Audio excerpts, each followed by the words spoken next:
Irmãos e irmãs, muito bom dia, graças a paz. Só para lembrar, o que tem hoje à noite mesmo? 101 anos de organização da igreja. Então, um culto de agradecimento a Deus, hoje às 19 horas. Vai ser um culto muito bonito, com muito louvor. As crianças, o coral. A mãe Esther vai estar cantando, a mãe Cláudia vai estar cantando, o Ministério de Música vai estar cantando, vai ter hino, vai ter muito coral. O reverendo Everson vai estar trazendo a palavra. E após o culto, nós temos uma parte social. Aí aquela parte que você come uns trem e bebe uns troços, né? Vai ser lá na quadra, tá certo? Então, lembrando, vamos orar pela programação. Eu sei que vocês têm orado e têm convidado pessoas para estarem conosco. Então, continuem orando durante o dia, convidando, relembrando os amigos que vocês enviaram os convites para que estejam conosco hoje a partir das 19 horas. Nós vamos abrir nossas Bíblias.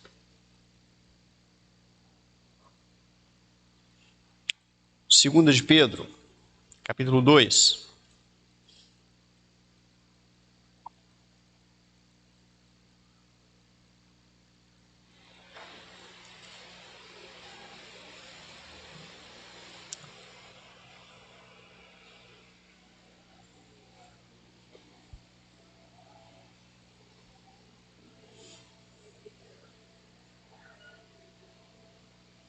Segunda de Pedro, capítulo 2.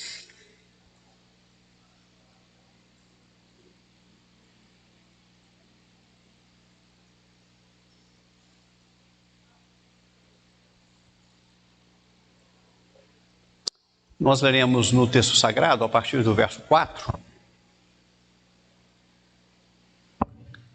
A palavra de Deus diz assim. Você só está estranho, Lucas? Oi. Acho que melhorou, obrigado. Diz assim o texto sagrado a partir do verso 4. Ora, se Deus não poupou anjos que pecaram, antes precipitando-os no inferno, os entregou a abismos de trevas, reservando-os para juízo, e não poupou o mundo antigo, mas preservou a Noé, pregador da justiça, e mais 7 pessoas, quando fez vir o dilúvio sobre o mundo de ímpios, e reduzindo as cinzas as cidades de Sodoma e Gomorra, ordenou-as à ruína completa, tendo-as posto como exemplo a quantos venham viver impiamente. Até aí, vamos orar, suplicando que Deus ilumine a nossa mente, abra o nosso coração, nos ajude a compreender da palavra dele que está no texto sagrado. Pedir ao irmão Sebastião que nos conduz nessa oração. Vai chegar o microfone aí, Sebastião, só um minutinho, porque é bom orar no microfone, porque quem está em casa escuta a oração. Se orar só sem o microfone, quem está em casa não escuta. Escutou, inclusive, o batidinho que o Paulo deu ali no bumbum. Né? Vamos Senhor, orar. nosso Deus, muito obrigado por aqui na sua santa casa, para meditar e ouvir a sua palavra, Senhor. O Senhor continua nos abençoando nesse dia e nos guarda para o culto durante a noite, no aniversário da tua igreja. Muito obrigado, Senhor, em nome de Jesus. Amém. Amém. Amados, a gente tem conversado começamos a conversa lá atrás sobre os atributos de Deus. E dentre os atributos de Deus, nós vimos o conceito de Deus como sendo, entre eles, a gente continuou falando agora, juiz. Deus como juiz. E começamos então a estudar a ideia do julgamento final. Já tem uns 2, 3 domingos, não me lembro bem. E hoje a gente vai dar continuidade a essa ideia. Semana passada, nós vimos que Deus vai ter alguns assistentes nesse processo de juízo, entre eles a igreja e os anjos, ou alguns anjos, né? Eles que vão recolher o povo para levar a presença de Deus para o julgamento. E vimos que a igreja também estará num texto meio obscuro, né? Estará ajudando Deus no processo de julgamento, mas não há uma clareza de que tipo de ajuda será dada. Mas a igreja estará lá. Paulo diz isso, né? Não sabeis que havíamos de julgar anjos. Então, mas fica aí um mistério em cima disso aí. Hoje a gente vai pensar no seguinte: dando continuidade imediatamente. Quais as partes serão julgadas? Quem que vai comparecer nesse tribunal para ser julgado? E a Bíblia é clara em duas coisas. Primeira coisa, e a gente vai ver, eu vou falar aqui, depois a gente vai ver os textos. Primeira coisa, anjos caídos. Os anjos caídos, no dia do juízo, vão comparecer diante de Deus e serão julgados por ele. Segundo grupo, segunda parte que vai comparecer no tribunal para ser julgado,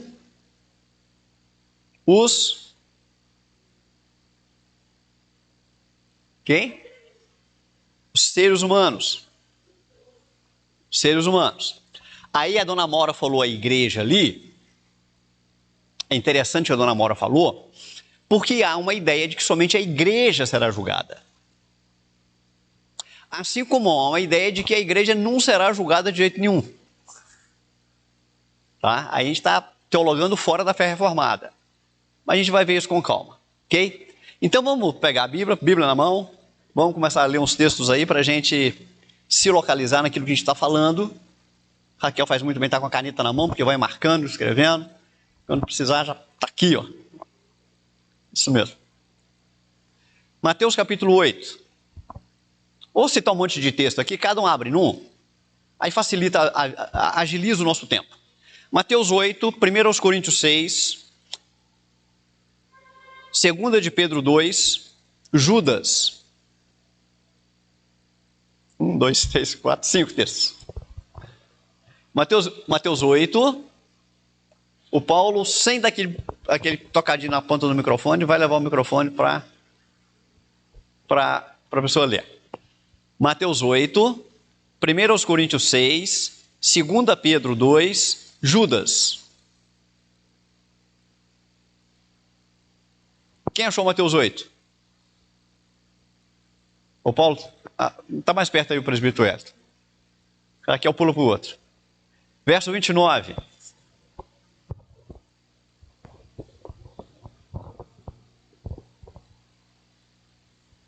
E eis que gritaram: que temos nós contigo, ó Filho de Deus? Vieste aqui atormentar-nos antes do tempo? Obrigado. É aquela história de Jesus, quando ele chega na beira do mar, desce do barquinho, os endemoniados correm para o lado dele, e está lá uma manada de porcos, os gadarenos, e eles perguntam, exclamam com Jesus: que temos nós contigo, ó Filho de Deus? Aí eles dizem: viestes atormentar-nos antes do tempo, dando essa ideia de que haverá um tempo em que eles serão atormentados, né? E que ainda não tinha chegado, né? Então, veio antes da hora, espera lá, né? E Jesus então autoriza que eles se dirigam aos porcos, e os porcos se precipitam e morrem. 1 Coríntios 6, agora a Raquel aqui, ó. Não achou não, Raquel? 1 Coríntios 6, verso 3. Esse texto é muito interessante, principalmente pelo contexto. 1 Coríntios 6, 3, pode ler. Não sabemos que havemos... Pode ler de novo. Não sabeis que havemos de julgar os próprios anjos, quanto mais as coisas desta vida. Isso. Estava lá a igreja de Corinto. Isso não acontece hoje em dia não, viu, gente? Mas naquela época acontecia muito. Irmão ficava com raiva de irmão brigava com irmão. É coisa do passado, né, irmã? Você ficava lá na igreja primitiva. Hoje em dia, é um mar de rosas, né? Então estava lá a igreja de Corinto, um brigando com o outro, um discutindo com o outro, problema com um, problema com o outro. E os irmãos perderam a paciência um com o outro e começaram a fazer o quê? Começaram a fazer BO. BO mesmo. Ia lá, registrava queixa. E depois precisava do irmão Venceslau, precisava do irmão Natanias, do irmão Paulo, para ir lá no juízo defender a causa. Levando irmão para a justiça. Aí Paulo diz: pelo amor de Deus, gente.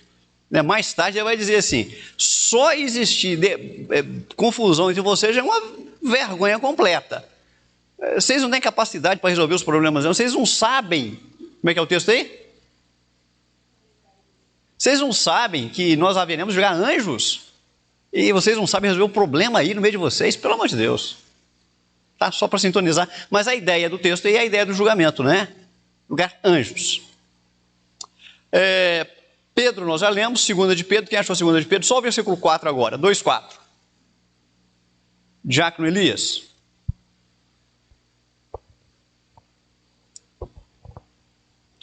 Ora, se Deus não poupou anjos quando pecaram, antes precipitando-os no inferno, os entregou a abismo de trevas, reservando-os para juízo. Isso. Aí deixa claro que Deus está reservando os anjos que caíram para juízo. Os reservou, prendeu lá, estão presos aguardando julgamento. Judas, quem achou Judas? Irmão Aldino aqui, ó, Judas 6.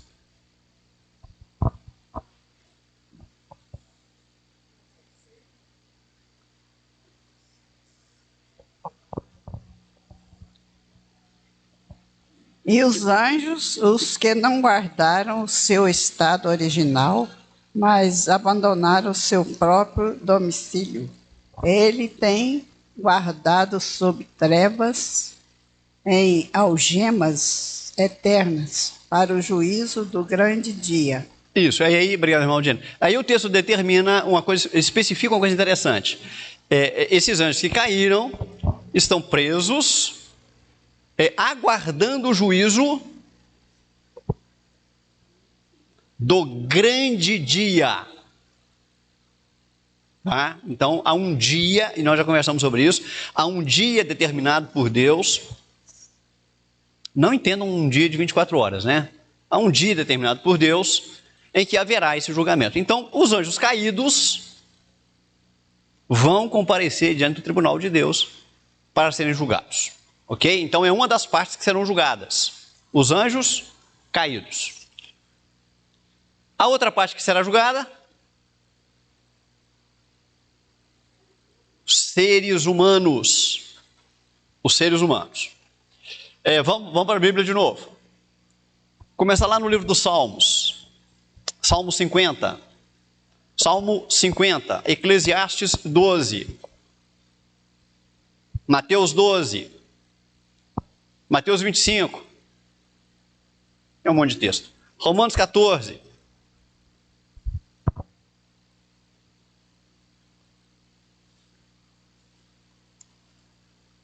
Quem achou o Salmo 50?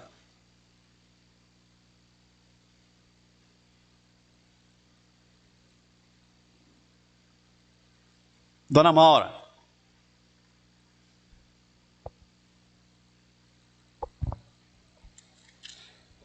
Salmo 50, Dona Maura. Leia, por gentileza, o versículo 4. Intima os céus lá em cima e a terra para julgar o seu povo. É interessante isso. Intima os céus e a terra para julgar o seu povo. Quem vai ser julgado aí? O povo. E uma coisa muito interessante é que, porque a ideia que se tem é que está falando da igreja, né? Dos salvos. É uma coisa bem interessante isso aí. Eclesiastes 12, 14. Quem achou?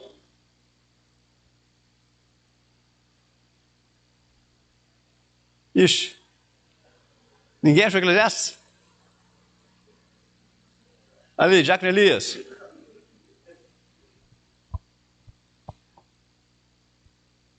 Doze, 14. Porque Deus há de trazer a juízo todas as obras, até as que estão escondidas, quer sejam boas, quer sejam más. Agora já não especificou a questão da igreja, nem trouxe essa ideia, né? Todas as obras, quer sejam boas, todas as obras, até as ocultas. Então, tudo que a gente fez vai ser trazido à luz. Mateus 12. Dona Mancida, achou, irmã Cida? Não, achou, dona irmã Cida ali. Mateus 12, 36, 37. Alguém avança para o Mateus 25 aí, por favor. Digo-vos que de toda palavra frívola que proferirem, os homens dela darão conta no dia do juízo. De novo, não especifica a ideia de igreja, né? Fala dos homens. porque pelas tuas palavras serás justificado e pelas tuas palavras serás condenado. Serás condenado. Muito interessante esse texto, né? Porque, de novo, a ideia do juízo, ela abrange todo o ser humano. E é muito específico isso aí, né? Cuidado até com aquilo que você fala. Cuidado. Aí eu me lembro quando eu era criança. Eu ia falar quando eu era pequeno, mas não posso falar isso, né? É quando eu era criança. A gente cantava assim, cuidado, boquinha no que fala, não é isso? Olhinho no que vê, mãozinha no que pega, uns troços assim. Mateus 25, quem achou? 32, por favor.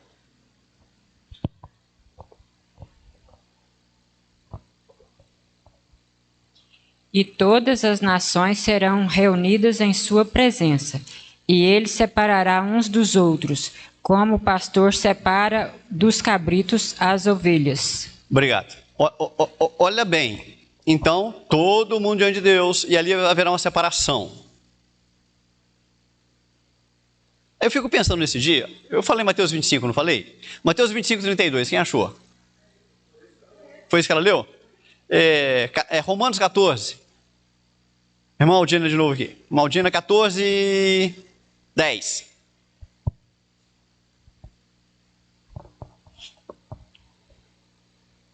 Tu, porém, por que julgas teu irmão?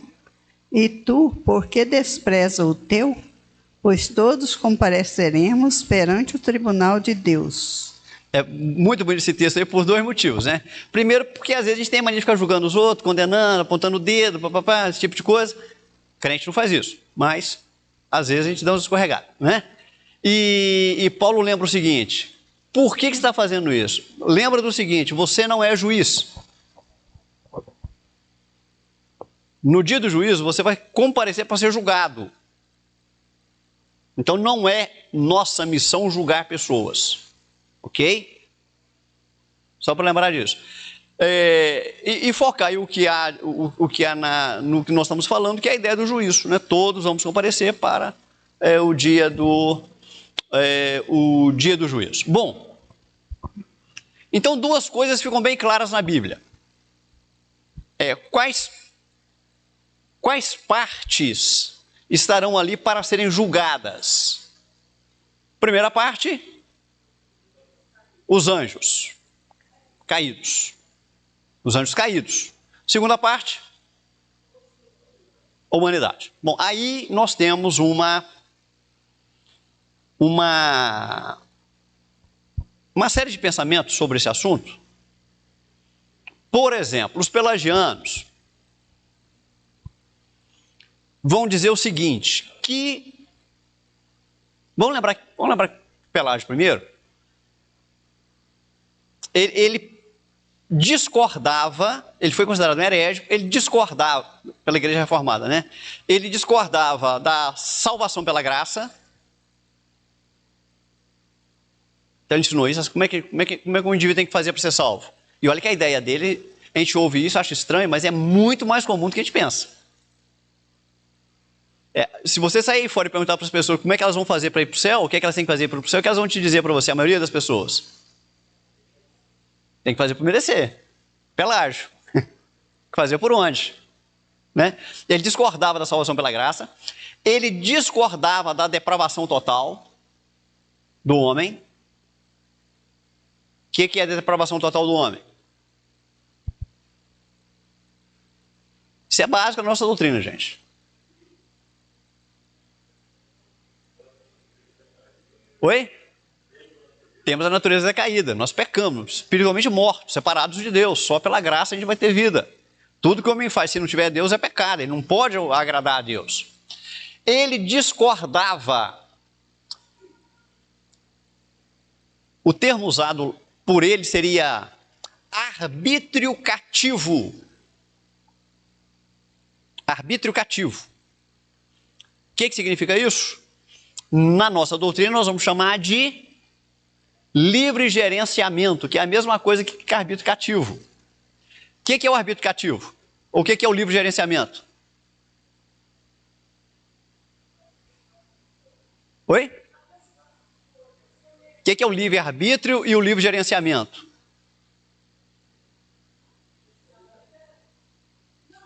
Tem uma pelagiana aqui, não é possível? Ah. O que é o livre-arbítrio? Isso, você é capaz, naturalmente, de escolher o bem, que honra a Deus, e o mal. Uma escolha tua de livre. O que é o livre gerenciamento?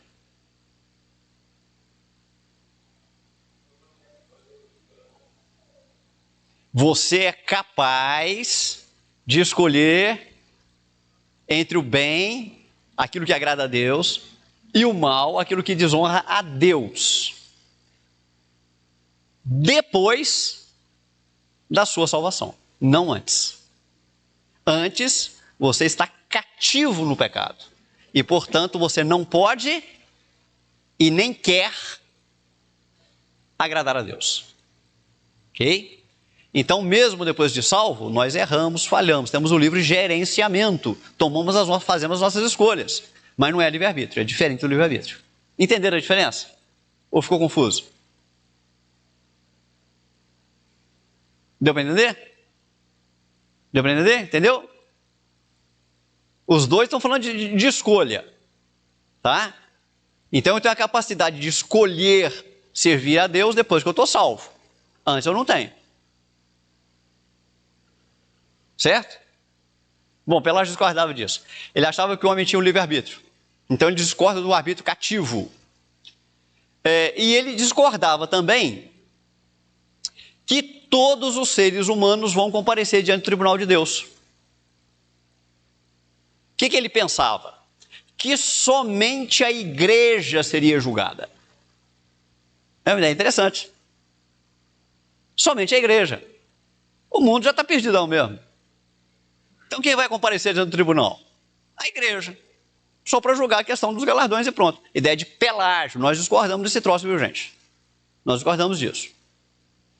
Por outro lado, existem alguns teólogos também que vão dizer o seguinte, que a igreja não vai comparecer diante do tribunal de Deus. Não vai. O que Pelágio dizia? Que só a igreja vai. Existem outras linhas teológicas que vão dizer que só a igreja não vai. Nós defendemos a ideia de que todo mundo vai. Que todo mundo vai.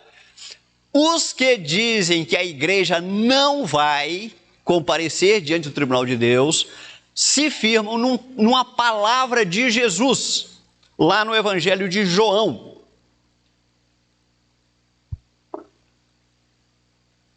João, capítulo 5.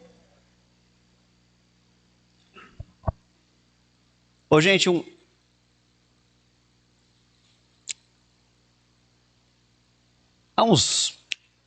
vou falar há mais de 15 anos atrás. Mais de 15 anos atrás? Acho que mais que isso. Sei que quem olha assim acha que eu não estou no ministério há tanto tempo, que nem tem idade para isso, né? Não parece ter, né? Mais de 15, 20 anos atrás, um presbítero de uma igreja me disse assim, a igreja não vai participar do julgamento, e citou esse texto para mim. Ele estava errado. Mas o texto dá a ideia mesmo.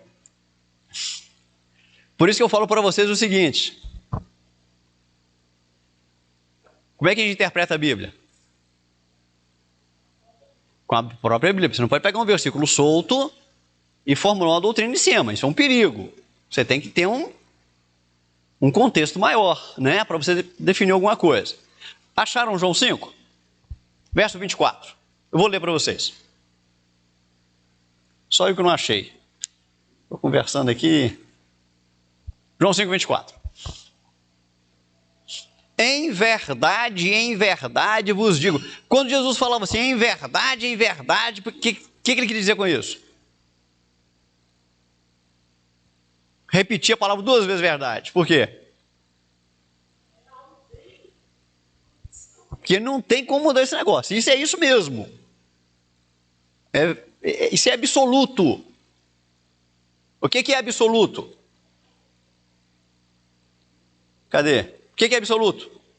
Quem ouve a minha palavra e crê naquele que me enviou tem a vida eterna. Não entrará em juízo, mas passou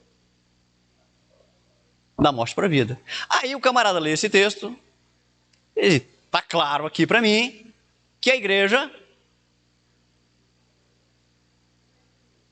não entra em juízo. Não entra em juízo. Não está claro?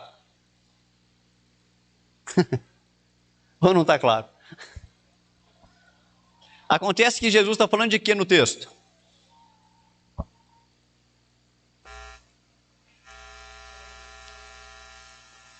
De condenação. Então Jesus está ensinando que a igreja não entrará em juízo condenatório. É disso que ele está falando. A igreja não vai comparecer diante de Deus no dia do juízo e Deus vai olhar para a igreja e dizer: você vai para o inferno. Isso não vai acontecer. Por quê? Porque a igreja já passou da morte para a vida. É isso que ele está ensinando no texto, né? Vamos lembrar o seguinte, já disse para vocês aqui algumas vezes. Você está lá diante do tribunal de Deus, de Cristo. Lembra daquele filme que eu falei para vocês? Sua história inteira, tudo que você pensou, falou, fez, que ninguém sabe, só você e Deus, sendo exposto num telão HD, um som, como é que chama aquele som melhor que tem aí? Como é que chama o melhor som que tem aí? Que ouve assim, sem ruído, sem cheiro, sem nada, assim, imagem colorida, última geração, projetado lá, todo mundo assistindo aquele troço. Todo mundo assistindo. Pensou, você falou, você fez, de oculto, que o povo nem imagina, está tudo sendo projetado lá. Todo mundo sentadinho assistindo. Vai ser um dia terrível. Quando termina de passar o vídeo da sua vida, todo mundo viu, ouviu aquele negócio todo, Jesus vai olhar para você e vai dizer assim: vinde, bendito meu Pai, possui por herança o reino que vos está preparado desde a fundação do mundo. Aí vai criar uma minhoca na sua cabeça, né? Vai criar uma confusão na sua cabeça. Aí você vai e entra no céu. E quando você entrar no céu, você perceber que você está no céu, já falei isso para vocês várias vezes. Você vai dizer assim: eu estou aqui, pura misericórdia, pura graça. Porque aquilo que eu vi lá atrás, o que eu mereço é o inferno. Só a graça. Só a graça. Do mesmo jeito, o outro camarada assistiu o filminho inteiro. Jesus vai dizer para ele: apartai-vos de mim, maldito, para o fogo eterno, preparado para os seus anjos. E o cara vai para o inferno. Chegou no inferno, ele vai perceber que está no inferno e ele vai dizer: eu estou aqui porque eu mereço. Os meus atos me trouxeram para cá. Deus é justo. E assim Deus será glorificado no que vai para o céu e Deus será glorificado no que vai para o inferno. Ok? Então, quando Jesus fala do não juízo para a igreja, ele fala do juízo condenatório. E não do julgamento, do dia do julgamento. Porque todo ser humano há de comparecer diante do tribunal de Deus, toda língua confessará, todo joelho se dobrará, todo joelho se dobrará e toda língua confessará que Jesus Cristo é o Senhor, para a glória de Deus Pai. Os pecados serão manifestos. E aqueles que foram lavados e redimidos pelo sangue de Cristo, aqueles por quem Cristo morreu, Serão decretados justos, porque o pecado deles já foi punido. A pena já foi paga na pessoa de Cristo. E serão então levados para os céus. As ovelhas sendo separadas dos cabritos, na linguagem figurada de Jesus. E aqueles por quem Cristo não morreu, condenados ao inferno, juntamente com o diabo e seus anjos. Então o pecado vai ser revelado? Mas vai ser revelado como pecado? Perdoado, justificado. Pecou, está perdoado. Por que está perdoado? Porque Cristo morreu por ele. Abra sua Bíblia lá em... Deixa eu citar 3 textos agora. Mateus de novo, capítulo 12. Romanos, capítulo 2. 1 Coríntios 4.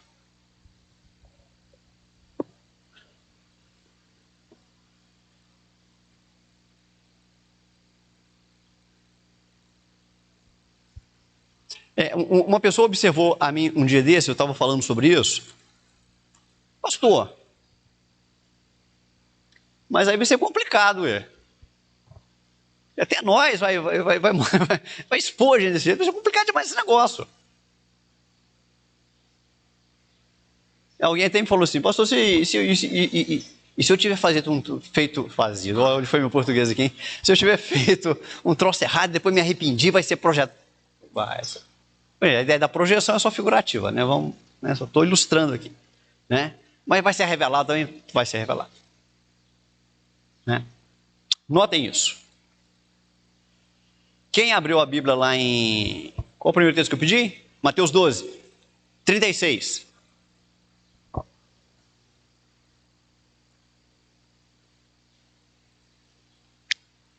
Diácono Paulo.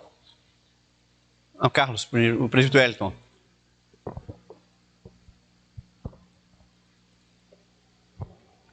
Digo-vos que de toda palavra frívola que proferirem os homens, dela darão conta no dia do juízo. Veja bem, cada palavra que você falou, já citamos isso antes, cada palavra que você falou. Sabe aquele dia que você estava... A chapa ferveu, você ficou meio bravo e falou um monte de coisa que não precisava falar? Pois é. Aprenda a segurar a onda. Hein? Pode diminuir o vexame. Eu diminui o vexame. Pensa para falar. Vai com calma. Né? Respira fundo, vai pescar, não sei. Né? Segura a onda. Romanos capítulo 2. Romanos 2, verso de número 16. Quem achou? Fábio.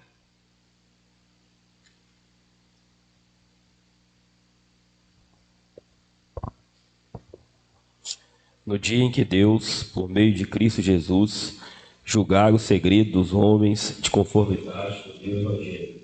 Uma voz de locutor, não tem? Voz de locutor, pai. Gente, o dia que Deus, conforme o seu evangelho, julgar os segredos dos homens. Então, os nossos segredos vão deixar de ser segredos. Vão deixar de ser segredos. Os segredos dos homens serão expostos e julgados. Como diz a dona Maura, é melhor daqui para frente pensar melhor, né? Melhor ficar esperto. Né? Para diminuir o vexame. Segredos serão julgados.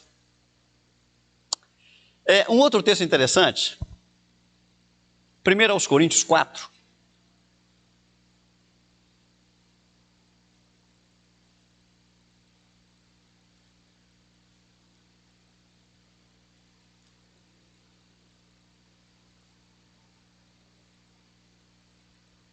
verso 5. 1 Coríntios 4, verso 5. Quem achou? Presbítero Marcos.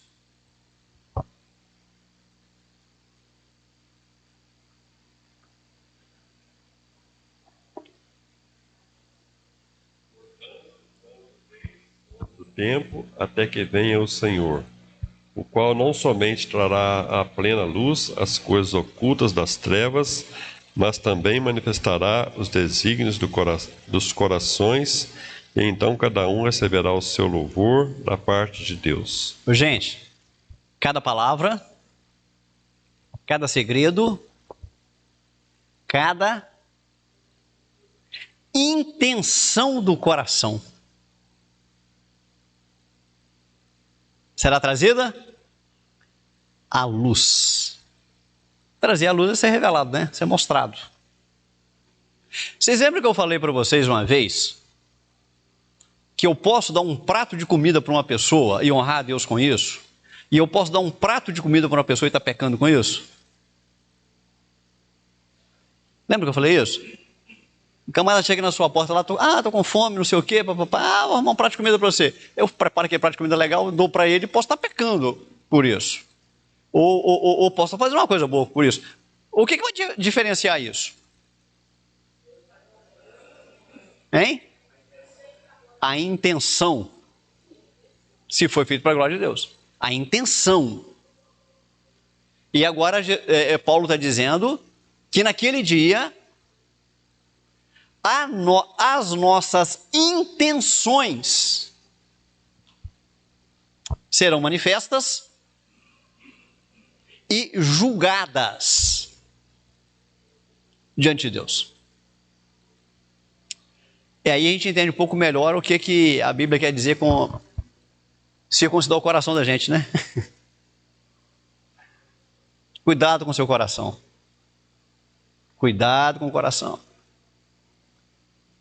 Cuidado com o que fala, cuidado com o que faz, cuidado com a intenção do coração. Como diz a dona Maura, esfria a chapa aí para passar menos vexame. Porque a coisa é séria. A coisa é séria.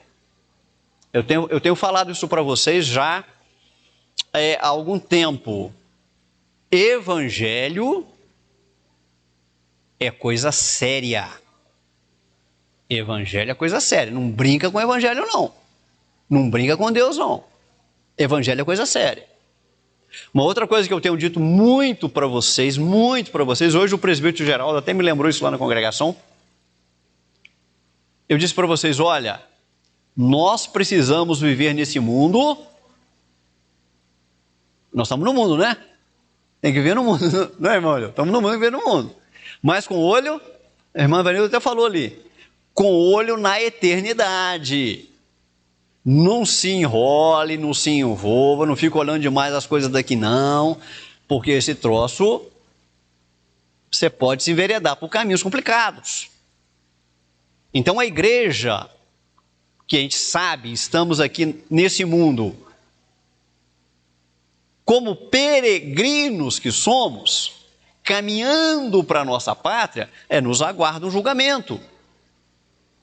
Então viva nesse mundo de olho na eternidade. Para que Deus de fato seja exaltado e honrado por nós. Na vida e na morte. Por que é importante a gente relembrar isso aqui? Vocês perceberam que, de novo, aquela ideia de Pelágio, de que somente a igreja será julgada, ou dos outros que dizem assim, não, a igreja não vai ser julgada. Não tem base na Bíblia para isso. Olha, os segredos dos homens vão ser revelados, as intenções dos corações dos homens vão ser revelados, as palavras que os homens disseram serão julgadas, todas as nações vão comparecer diante do tribunal de Deus para ser julgado. Isso é uma verdade bíblica absoluta para nós. E na Bíblia com muita clareza. Então todas as pessoas estarão ali e tudo há de ser de fato manifesto naquele dia. E por isso também Jesus adverte, olha, por que vocês estão clamando é dia do Senhor, dia do Senhor, dia do Senhor? O dia do Senhor é dia complicado. O dia do Senhor é dia complicado. Né? E a gente tem que clamar muito pela misericórdia, pela bondade de Deus sobre a vida de todos nós e de cada um de nós. Como igreja dele, para que a gente viva uma viva, para que vivamos uma vida na qual o nome de Deus seja de fato santificado. Né? Jesus nos ensinou isso lá na oração, Pai Nosso, dominical, chamem como queiram, né? Pai Nosso que estais nos céus, santificado seja o vosso nome, ou o teu nome. Como é que a igreja santifica o nome de Deus?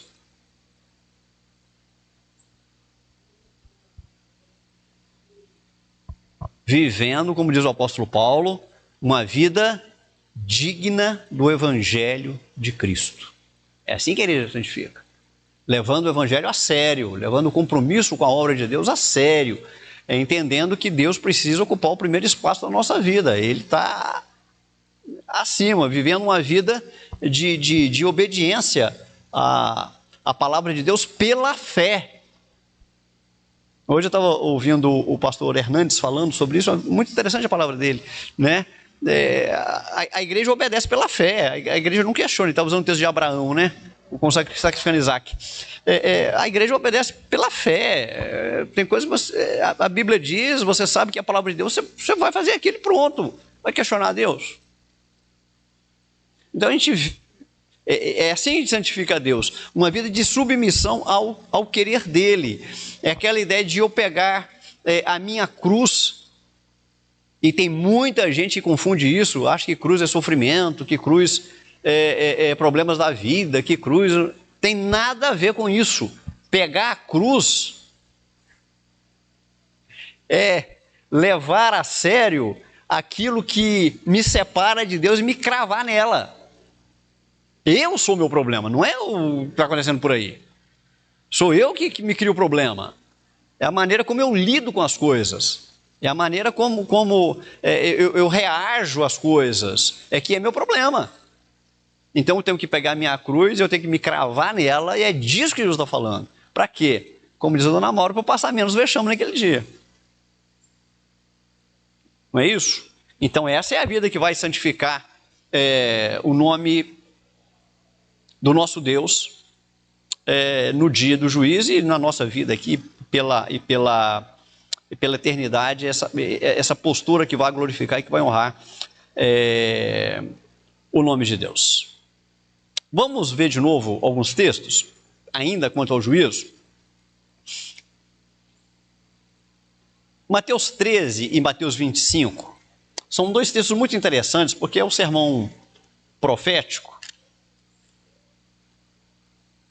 Mateus 13. Quero ler para vocês alguns pontos aqui.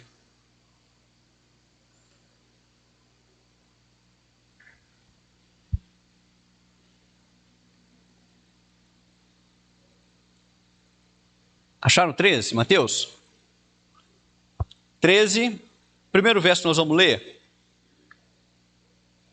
Verso de número 30. Deixai-os crescer juntos até a colheita. E no tempo da colheita, direi aos ceifeiros: ajuntai primeiro o joio, atai-o em feixes, para ser queimado. Mas o trigo, recolhei-o no meu celeiro. Então, de novo, a ideia da separação. E aqui é uma coisa muito interessante, porque na ilustração do joio, onde estava o joio?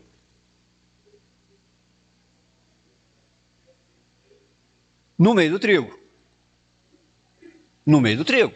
Era o mesmo campo. Não é isso?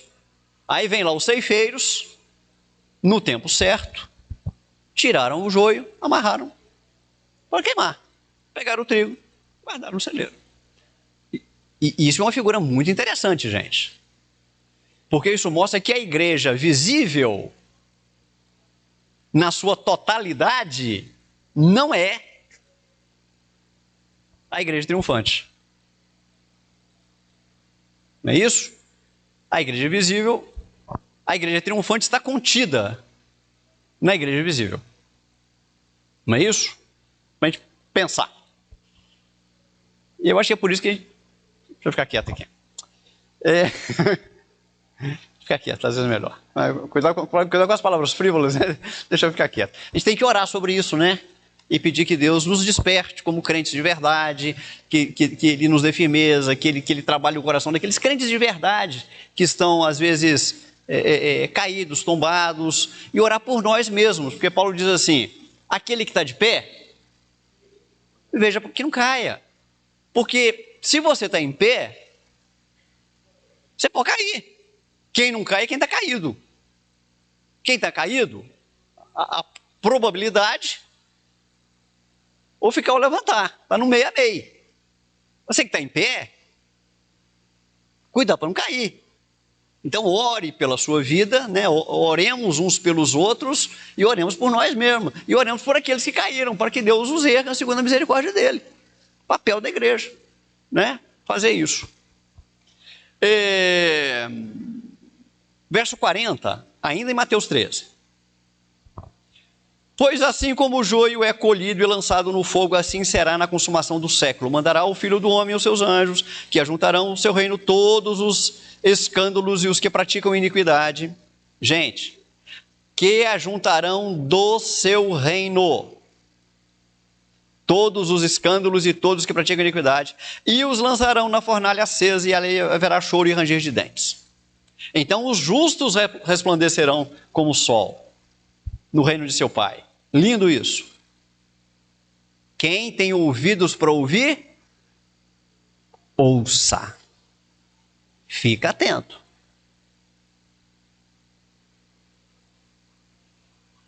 Verso 49. Assim será na consumação do século. Sairão os anjos e separarão os maus dentre os justos. Então é tempo de separação mesmo, não tem conversa. Ele está usando a ideia do joio e do trigo lá para chegar aqui e dizer isso. É desse jeito que vai funcionar. Vai ser separado. Eles estão misturados, vai ser separado. No 25, capítulo 25,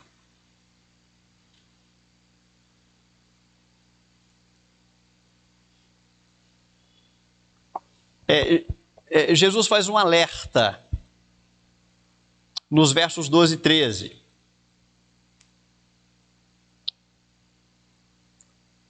Aliás, mais no verso 13, né? O 12 ele está completando o que ele vem falando antes. No 13.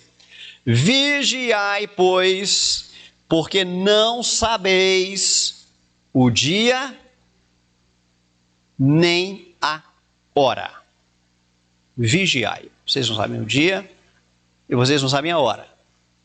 Vocês só sabem uma coisa. O que é que nós sabemos? Esse dia vai chegar. E eu já falei para vocês, eu acho que foi domingo passado, até citei o Salmo. Lindo, lindo, lindo, lindo. Se eu subo aos céus, se eu faço a minha cama no mais profundo abismo, se eu tomo asas e voo para a alvorada, se eu me cubro de trevas, lembrem-se, a presença de Deus é uma presença inescapável. Inescapável. Por onde você vai esconder de Deus? Por onde você vai fugir nesse dia? Enfiar num buraco, numa caverna, esconder debaixo do carro, porta-malas, dentro do guarda-roupa? Para onde você vai? Não tem como fugir. Não tem como escapar. A presença de Deus é uma presença inescapável. Impossível a gente se ausentar dessa presença de Deus. E notem que essas verdades se aplicam a todo homem, a cada ser humano. E essa verdade se aplica a cada ser humano, e essa verdade se aplica aos anjos caídos.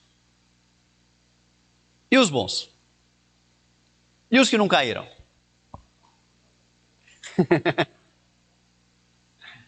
E os anjos que guardaram direitinho ali a razão da sua existência? Que não pecaram, que não falharam. E eles? Bom, a Bíblia tem alguns textos sobre eles também. Para a gente terminar por hoje, vamos ler. Mateus 13.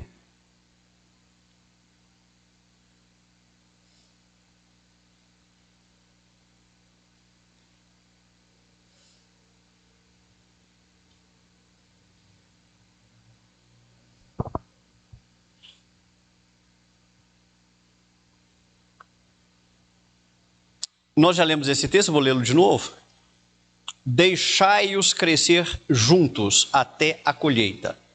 Bom, é uma parábola, mas essa parábola se refere a quê?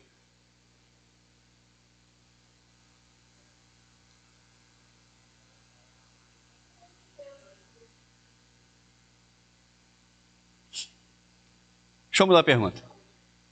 Está falando para quem aqui? O dono do campo. Deixai-os crescer juntos até a colheita. Essa frase foi de quem falou para quem? Quem falou essa frase? Deixai-os crescer juntos até a colheita. O dono da lavoura falou para os servos dele, os trabalhadores dele. Figura quem? O que Jesus está querendo ensinar com isso?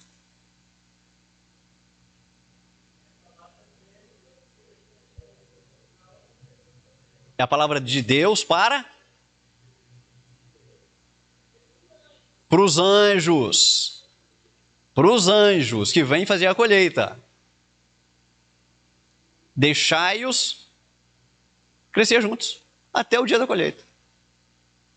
Então, se vocês se lembram da parábola, os trabalhadores, Senhor, plantaram o joio lá no meio, vão lá arrancar o joio. Não, deixa crescer. Deixa crescer. No dia da colheita, vocês arrancam e separam. Não é isso? Lá no verso 41, mandará o Filho do Homem os seus anjos, que ajuntarão no seu reino os escândalos e os que praticam a iniquidade. Jesus está explicando aqui a simbologia lá do verso que nós lemos antes. Então é a palavra dele para os anjos, dizendo, olha, agora vocês vão lá e fazem a colheita. Separa um do outro. Arranca o joio, amarra e fecha, queima tudo, tira o trigo, põe no celeiro. Segundo aos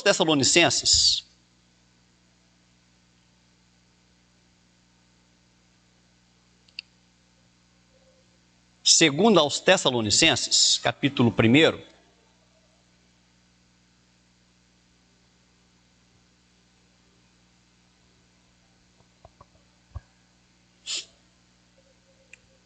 segundo aos Tessalonicenses, capítulo 1,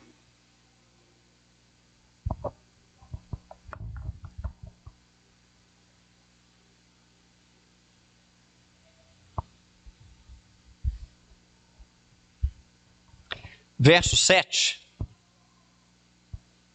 segunda aos Tessalonicenses, capítulo 1, versículo 7.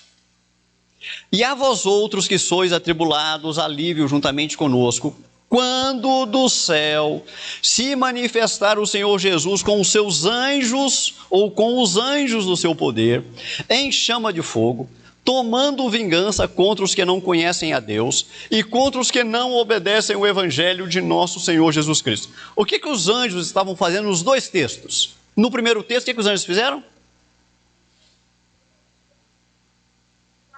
separando. No segundo texto, o que os anjos fizeram?